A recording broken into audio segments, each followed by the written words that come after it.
Hello everyone, welcome to go for agriculture. और आज के लेक्चर नंबर 2 ऑफ हॉर्टिकल्चर में हम डिस्कस करने वाले हैं हिस्ट्री ऑफ हॉर्टिकल्चर। और एक बहुत ही इंपॉर्टेंट टॉपिक आज डिस्कस करने वाले हैं, या फिर हम जिसको पढ़ेंगे, that is the relationship of air and water in this soil. ठीक है, यानी एयर और वाटर आपस में किस तरीके का बिहेवियर शो करते हैं इन दिस सॉइल, इस चीज़ को डिस्कस करने वाले हैं। So let's start the video. देखिए, इस लेक्चर सीरीज़ को मैं बनाऊंगा छोटे छोटे क्लिप्स या फिर छोटे छोटे वीडियोस के फॉर्म में, लेकिन हम ईच एंड एवरी टॉपिक को कवर करने वाले हैं। जिस तरीके से आपको बुक में हेडिंग्स मिलेंगी उस तरीके से हम इस चीज़ को पढ़ने वाले हैं। So let's start history of horticulture. तो क्या कहा जाता है कि हॉर्टिकल्चर का ओरिजिन कब से हुआ है? पैस्टोरल लाइफ के बाद। ठीक है, पैस्टोरल लाइफ कहने का मतलब क्या है? जब लोग एज ए हंटिंग से अपने फूड को गैदर करते थे। तो स्टार्टिंग जब अगर ह्यूमन सिविलाइजेशन को अगर हम देखते हैं तो कुछ लोग फ्रूट्स खाते थे जो ऑलरेडी ट्रीज़ के ऊपर में होते थे। कुछ लोगों ने क्या करना स्टार्ट किया, बहुत सारे एनिमल्स को मारना स्टार्ट किया, फूड गैदर किया किसी भी तरीके से, चाहे वो वेज हो, कहने का मतलब है कि फ्रूट्स हो गए, या फिर किसी दूसरे तरीके से कोई प्लांट बेस्ड प्रोडक्ट यूज़ करते थे। फिर उन्होंने हंटिंग स्टार्ट किया। हंटिंग के बाद से जब उन्हें समझ में आया, जब वो कम्युनिटी में रहने लग गए, तो उन्होंने कल्टीवेशन स्टार्ट किया बहुत सारे क्रॉप्स का। और यहीं से स्टार्ट होता है हॉर्टिकल्चर का। जैसे आप जानते हो ना, सबसे पहले जो क्रॉप कल्टीवेट किया गया दैट वाज, अगर हम बात करते हैं सीरियल या फिर क्रॉप में भी, दैट वाज वीट। ठीक है, वीट एंड बार्ले, सबसे पहला यही क्रॉप को कल्टीवेट किया गया है। किसी भी सिविलाइजेशन अगर आप पढ़ते हो, सबसे ओल्ड जो ह्यूमन सिविलाइजेशन है उसमें सबसे पहले वीट के बारे में बात किया जाता है। ठीक है, तो कहने का मतलब है हॉर्टिकल्चर का शुरुआत यहीं से होता है। ठीक है, अब ये क्यों होता था ऐसा, मतलब कल्टीवेशन क्यों करना? जैसे जब भी सिविलाइजेशन रहती थी, उनको पता है कि हम इस चीज़ को, एक ये चीज़ को हम खा सकते हैं। लेट सपोज वो वीट को खा सकते हैं, उन्हें पता लग गया है। तो वो उनका तो घर कोई परमानेंट होता नहीं था। वो एक जगह रुकते थे, खाते थे, और फिर आगे की तरफ चले जाते थे नेक्स्ट जगह पे जहाँ पे उनको फूड मिल जाए। तो ये बहुत लंबे समय तक चलता रहा। लेकिन जब इनका कम्युनिटी डेवलपमेंट होने लग गया, जब ये लोग आपस में साथ में रहने लग गए, ये जगह नहीं चेंज करते थे, तब इनको लगा कि हम अपने पास में ही अपने लेवल पे हम चीज़ों को उगा सकते हैं फॉर आवर सेल्फ कंजम्पशन। और ये कैसे करने लगे, ये मैंने यहाँ पे देखिए, मैंने यहाँ पे हाईलाइट किया है, that is in this Sweden. Sweden किसको कहते हैं? स्वीडन कहते हैं कि फॉरेस्ट एरिया जिसको हम क्लियर करते हैं for the purpose of cultivation. ठीक है, अच्छा, एक यहाँ पे लिखा हुआ है, एक characteristic of horticulture communities is that useful trees are often to be found planted around the communities और special retain for the natural ecosystem. इसका सिंपल यही कहने का मतलब है कि अगर आप ध्यान दोगे तो हॉर्टिकल्चर कम्युनिटीज़ के आसपास में ही हमें क्या मिलता था? जनरली प्लांट मिलते थे जो कि वो अपने सेल्फ कंजम्पशन के लिए मिलाते थे। कहने का मतलब है कि कम्युनिटी अपने आप को वहीं पे एडजस्ट करती थी जहाँ पे खाने की चीज़ें अवेलेबल थी, और दूसरा चीज़ जहाँ पे वो रहते थे उसके आसपास में वो खाने की चीज़ों को उगाया करते थे। ठीक है, अच्छा, हॉर्टिकल्चर और जनरल एग्रीकल्चर में क्या डिफरेंस है, उस चीज़ को हमने यहाँ पे मेंशन किया हुआ। देखिए, सबसे पहला इसमें लिखा हुआ, horticulture sometimes differ from agriculture in, first जो चीज लिखा हुआ है that is smaller scale cultivation using small pots और मिक्स्ड क्रॉप्स। ठीक है, कहने का मतलब है हॉर्टिकल्चर ज़रूरी नहीं है कि आप कंप्लीटली बहुत बड़े फील्ड में, या फिर जैसे कहते हैं ना कि बड़े बड़े फील्ड में हमें क्रॉप लगाना होता है, that is normal agriculture. Farmers जो कर रहे हैं दैट इज़ एग्रीकल्चर। ऐसा नहीं कि हॉर्टिकल्चर प्रैक्टिस करते नहीं है, कहने का मतलब है कि फार्मर्स जो होते हैं as a large field area में कल्टिवेशन करते हैं, दैट इज़ प्लेन, या फिर कह सकते हैं नॉर्मल एग्रीकल्चर। हॉर्टिकल्चर क्या है? अगर आप घर पे भी कोई चीज़ को अगर ग्रो कर रहे हो, फ्रूट को ग्रो कर रहे हो, वेजिटेबल्स, ग्रीन वेजिटेबल्स अगर किचन गार्डन है, that is a horticultural activity. पहला चीज़ तो ये हो गया कि स्मॉल स्केल पे करते हो हॉर्टिकल्चर को, या फिर कह सकते हैं कर सकते हो। Second, the cultivation of wider variety of crops. ऐसा नहीं है कि सिर्फ मेरे पास में 5 एकड़ की ज़मीन है, मैंने 5 एकड़ में वीट लगा दिया, तो दैट इज़ अ मोनोक्रॉपिंग। और एग्रीकल्चर में जनरली अगर हम देखते हैं, जनरल जो ट्रेंड फॉलो किया था that is monocropping. In horticulture में क्या है? वाइड वैरायटी ऑफ क्रॉप्स लगा सकते हैं, ऑफन इंक्लूडिंग फ्रूट ट्रीज। कहने का मतलब है कि आप सीरियल्स के साथ में फ्रूट ट्रीज भी लगा सकते हो, दैट इज कॉल्ड, या फिर कह सकते हैं that is the basic difference between agriculture and horticulture. ठीक है, अच्छा, अगर हम बात करें तो प्री कॉन्टैक्ट नॉर्थ अमेरिका, अगर सिंपल से बात करते हैं, नॉर्थ अमेरिका में ईस्टर्न वुडलैंड है जहाँ पे maize, squash, sunflower as a horticultural crop use किया जाता है या फिर ग्रो करते हैं। ठीक है, in central America Maya horticulture, यानी पहले के बारे में बताया जा रहा है, सेंट्रल अमेरिका में Maya horticulture involve the augmentation of the forest which is with useful trees such as papaya, avocado, cacao and ceiba. तो ये अभी हम लोग को इस पे ज़्यादा बहुत फोकस नहीं करना है कि ये ओल्ड डेज के सारे प्लांट्स और इन सारी जो चीज़ों के बारे में, ये हिस्ट्री का पोर्शन है, तो इन सबसे कोई नहीं पूछने वाला है। जनरली हमने एक छोटा सा टॉपिक डिस्कस किया, that is the history of horticulture. Next अगर हम बात करते हैं what is the basic need, हमें क्यों नीड है हॉर्टिकल्चर पढ़ने की, ठीक है। तो देखो, plant growth is a very complicated process, ठीक है।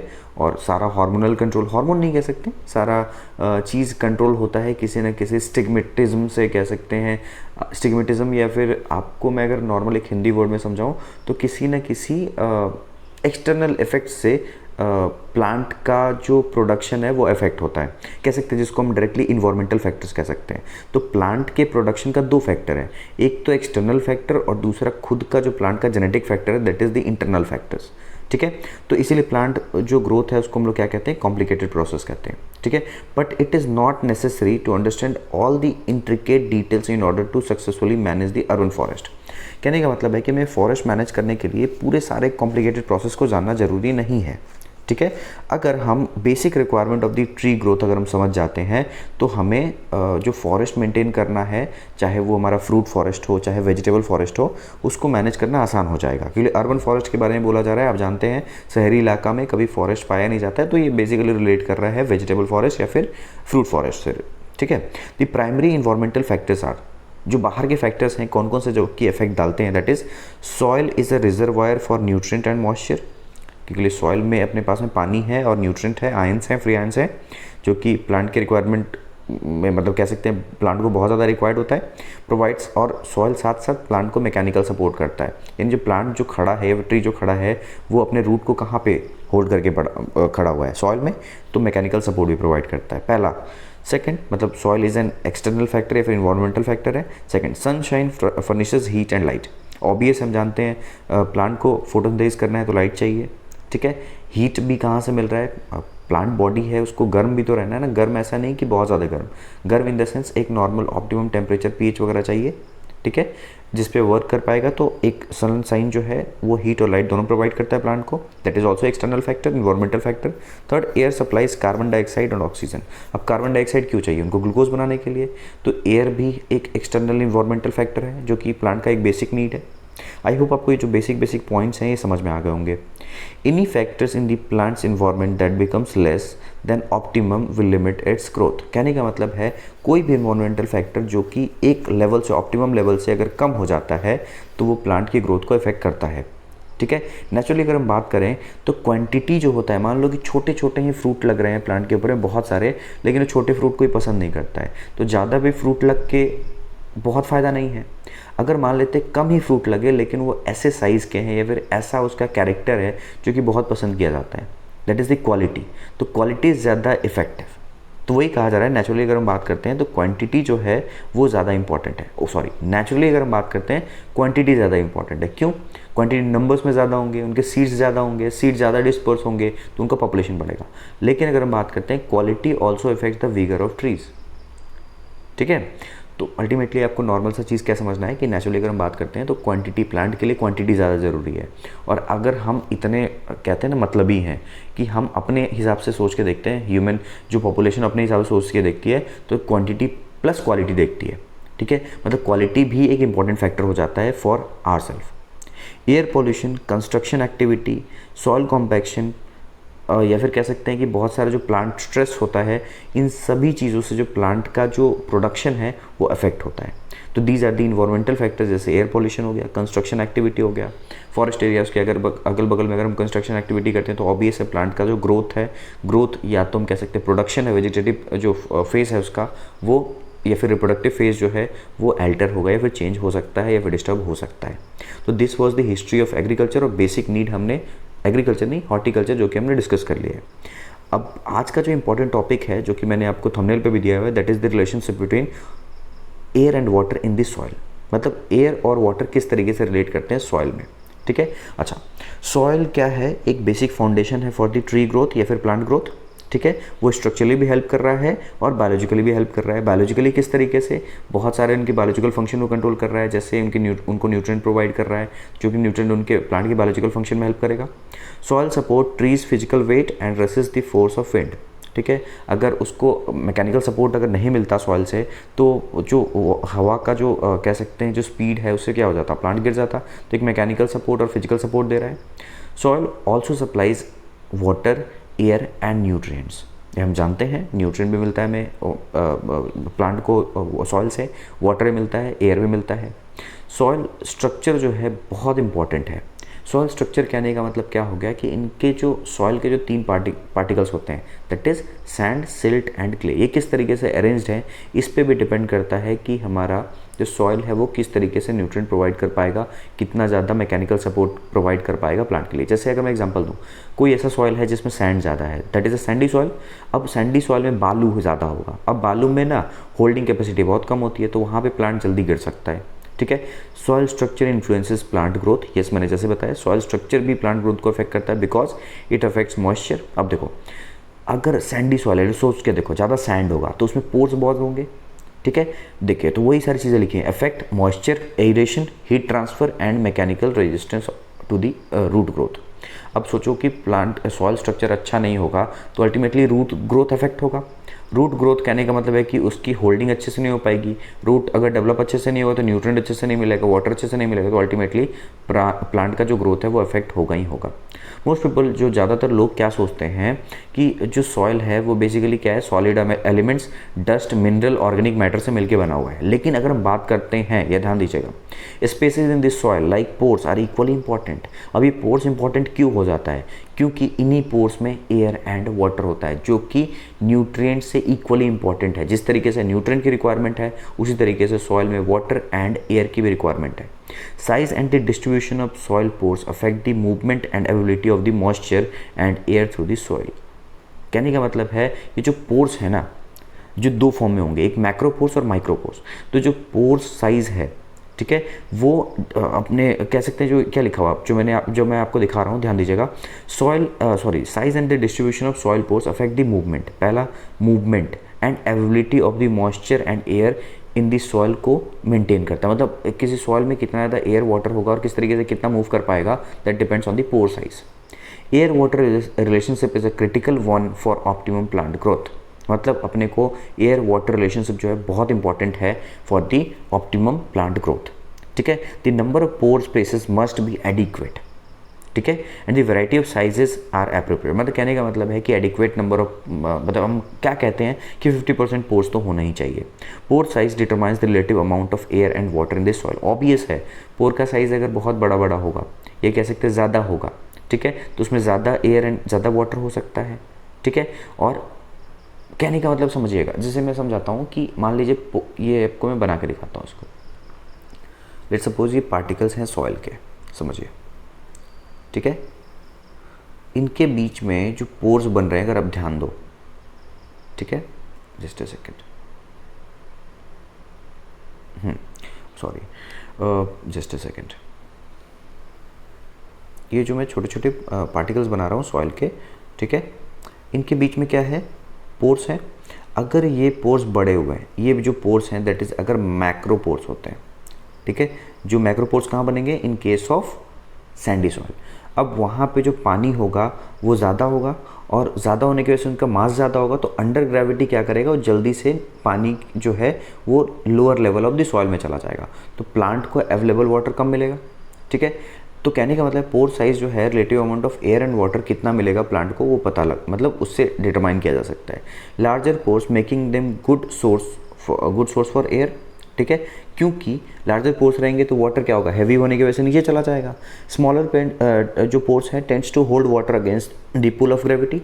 छोटे छोटे पोर्स, जैसे अगर क्लेई सॉइल है, ज़्यादा पानी होल्ड करेगा, तो उसमें क्या होगा, पानी ही ज़्यादा रह जाएगा, एयर कम पड़ेगा, एयर कम होगा, जो कि इक्वली इंपॉर्टेंट है। तो अगर हम बात करते हैं, क्लेई सॉइल भी ज़्यादा नहीं होना चाहिए, क्योंकि उसमें क्या हो जाता है, वाटर लॉगिंग हो जाता है। वाटर लॉगिंग कहने का मतलब है कि पानी ड्रेन आउट नीचे नहीं होता। अब पानी ड्रेन आउट नहीं होगा तो सिर्फ किसके लिए जगह बचेगा, वाटर के लिए, एयर होगा ही नहीं वहाँ पे, और एयर भी इक्वली इंपॉर्टेंट है फॉर दी रूट ग्रोथ। समझ में आया?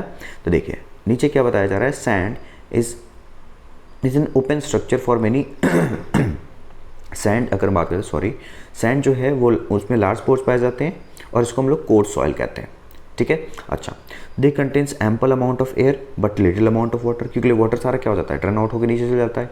But pores in clay soils can be so small and hold water tightly that tiny feeder roots cannot extract the moisture. Organic matter in this soil affects both physical and chemical properties of the soil. Soil में तो organic matter भी है ना, organic matter जो है physical and chemical properties of the soil को भी determine करता है, ठीक है। Although insects earthworms are most obvious inhabitants, मतलब अर्थवॉर्म तो सबसे ज़्यादा होते ही हैं। डिफरेंट माइक्रोब्स प्रेजेंट होते हैं लाइक बैक्टीरिया एंड फंजाई, जो कि सॉइल का जो माइक्रोबियल पॉपुलेशन है उसको बिल्डअप करता है। नेक्स्ट अगर हम बात करते हैं that is organic matter in this soil comes from decompose plant and the animal tissue. Organic matter कहाँ से आता है, जो प्लांट मर गए हैं या फिर एनिमल मर गए हैं उनके डिकम्पोज टिश्यू से आता है, जो कि डिकम्पोजिशन कौन करता है, यही माइक्रोब्स करते हैं। Organic matter enhances the aeration and water holding capacity of the soil. Organic matter क्या होता है, लाइट होता है, पोर्स होते हैं उसमें, तो वो एरेशन बढ़ाता है और water holding capacity of the soil को बढ़ाता है। It also effect the soils chemical properties. Obvious है सॉइल की केमिकल प्रॉपर्टी इन्हेंस होगी अगर उसमें न्यूट्रिएंट ज़्यादा होगा, और न्यूट्रिएंट ज़्यादा होगा कब ज़्यादा होगा, जब उसमें ऑर्गेनिक मैटर ज़्यादा होगा।